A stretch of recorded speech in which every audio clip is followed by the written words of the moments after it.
Anastasia Palaszczuk's leadership. Let's go live back to Dr. Katie Allen. Dr. Katie Allen, good to see you. What do you make of Queensland's stance on all of this? It has avoided the Delta variant largely, but its vaccination rates are so low. In fact, that, Laura, is actually the thing that we need to be very concerned about. It's true that those states where there has been lockdown have driven very good vaccination rates. And what we want to see is the whole of Australia getting behind vaccination, because this is a moment in our nation's history where we need to come together. We're one nation. We all need to get that double jab so that we can open back up to a normal way of living. Now, it's true that the more populous states have had more lockdown. Unfortunately, that's a fact of life. There's been more quarantining taken by those states, particularly New South Wales. And as we see the vaccination rollout getting to that point of 70 and 80%, it's in just the next few weeks. What we now need to do is make sure our hospitals are ready for this transition. We know that there is going to be a transition as we start to open up. People need to hear that message loud and clear. Go and get your vaccination. Doesn't matter which state you're in. Everyone's got to get behind the national plan to start to open up once you've got double jab at 70 and then 80%. And I really look forward to the fact that hospitals are now preparing. We know our healthcare workers have been on the front line all the way through this pandemic. It's been an absolutely marathon event.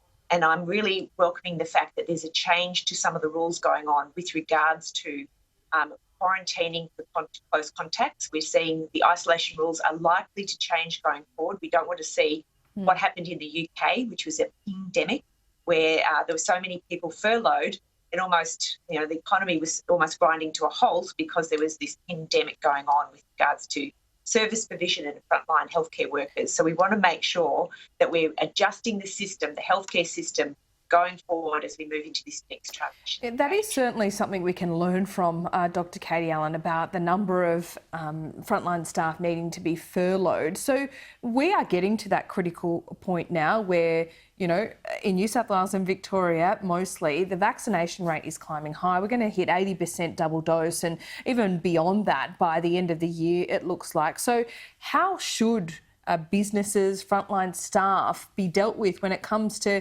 getting the virus and whether they need to quarantine and isolate? We are seeing a discussion amongst the experts, and obviously they're informing the AHPPC and National Cabinet about where we go forward.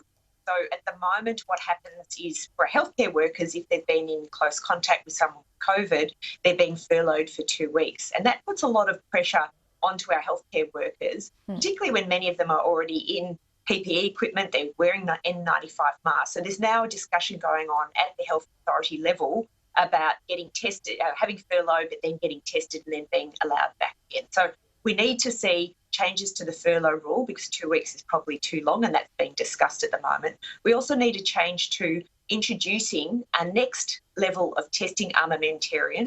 We've already had PCR testing. That is the gold standard.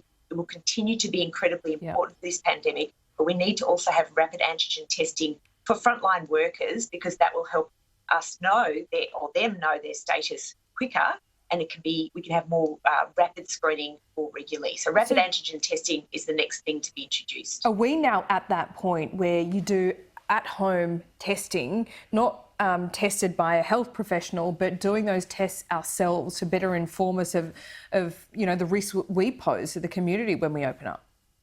Yes, and we've heard that from the Minister, Greg Hunt, Minister for Health, Greg Hunt. The rapid antigen tests are now being assessed by the TGA. The issue is this is an additional step. It's not instead of the PCR testing, it's in addition to. So as you mentioned before, the ability to do it in a home environment. We need to make sure that the tests are easy to understand, easy to use. They're in a small package. There's not 100 in a package. You only need a number, as they have in the UK. And that's all being assessed by the TGA at the moment and making sure we know the efficacy of using these tests, not just in the high prevalent environment. So in the UK, where COVID's very, very prevalent, we also need to know the efficiency and effectiveness of these tests in the low prevalent environment as it is here in Australia and in asymptomatic people. And then we need to have an ability for those tests to be uploaded to the authorities so that we can actually track where cases are occurring. So that's all happening now.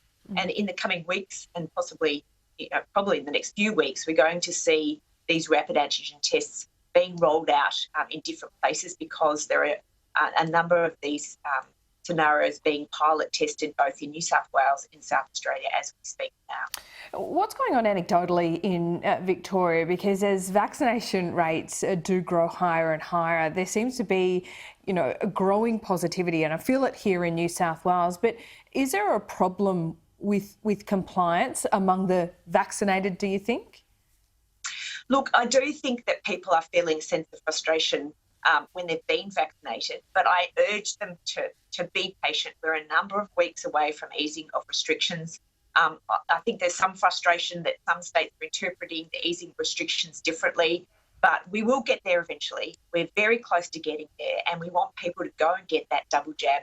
And we want leaders of all denominations, both sides of politics, getting behind whichever vaccine is available, whichever one you're eligible for, whichever one is right for you. Go and get the double jab. Both Pfizer and AstraZeneca are highly effective, they're safe, and we want people to go and get that double jab so that we can all get back to what we'd like to do. Yes, indeed. Now, finally, let me ask you about climate change, because the Prime Minister has been overseas and he's got a good reception from world leaders. We're fast approaching the Glasgow conference. Would you, A, expect the Prime Minister to attend, and B, commit to that target? I think the most important thing is Australia is that pivot point. Australia is stepping up now. We've been planning this for a long period of time with regards to last year, the release of the Low Emissions Technology Strategy, which is about informing a plan about affordable, scalable, clean energy. And we want Australia leading the way with the development of that energy technology, the development of the jobs and industries that go with that, so we can supply it not just to Australia, but right across the Indo-Pacific. We want to be trading leaders in this area, and we're hearing very strong narrative about that commitment for a plan so that we can commit to 2050 carbon net carbon future of a 2050 target, and the plan to get there. We need both the plan and the target, and we're hearing a strong narrative from the Prime Minister. But it's not just about the word, it's about the delivery. And there's been a lot of work going right across the economy, with businesses now stepping up, investment in CFC and ARENA, but also in our modern manufacturing strategy, because these things just can't happen last minute. There has to be a plan underway, and there is a plan underway. And I can see the Prime Minister's narrative is moving to committing to a plan for the new, clean, green, technology-led way for Australia going forward. At what price, though, is the question. The Nationals leader, Barnaby Joyce, seems happy to sign up to this target now, but we all know how he works. He's been in politics for quite a long time. He first negotiated with John Howard, and he certainly exacted his price then. Has anything really changed? Are there going to have to be some big concessions here to the Nationals? Look, in my view, it's actually really important that we bring the whole of Australia with us. And so I think it's fantastic that we have the Nationals at the table negotiating on behalf of rural and regional Australia. They need to be at the table, and we need to bring everyone along. So I really welcome the fact that we are going to make sure that this isn't just driven by one sector or one part of the community. This is a whole of Australian approach, because we have an opportunity now to get on the front foot and to lead with developing affordable, scalable, clean technology for our exports. And that includes things like the technologies of the future, whether that's hydrogen or development of batteries, so that our renewables can be bottled and shipped, like the former chief scientist Alan Finkel said, shipping the sunshine in a bottle, or whether it's our critical minerals. We know that lithium and nickel is an export market that's going to explode as the demand for electric vehicles around the world is increasing at pace. So there's a lot of hope on the horizon. There's a lot of technologies that are coming at speed, and Australia has the opportunity now to lean into this and to lead with the development of clean exports, clean energy exports going into the future. Well, don't think that I've missed the subtlety of your outfit today and the scarf over the back of your chair, which is blending into the Australian flag. I too had my tie on before, but what was it like seeing the win for the Demons in lockdown? Well, I have to say, it was such a thrill. It's the first time in my lifetime. I did say to someone, I hope it's not the only time in my lifetime, and people say it's great. It's a great team. The Ds have been absolutely extraordinary. At the end of that second quarter at half time, I think we were all sitting on the edge of our chair wondering whether we'd lost the argument, but by that third quarter was absolutely sizzling.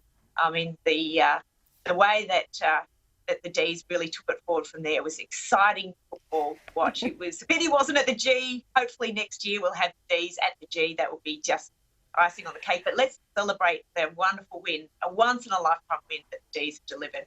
It was in Perth, watched by many D's, and walking around Higgins, there were so many people with their front fences painted in D's colours. People were celebrating. It was just fantastic. Yeah, it certainly was. Now, there's a lot of talk among super fans about, tattoos, the D's dynasty now, that they could go 5 in a row. You're not getting ahead of yourself in any of those fronts, are you?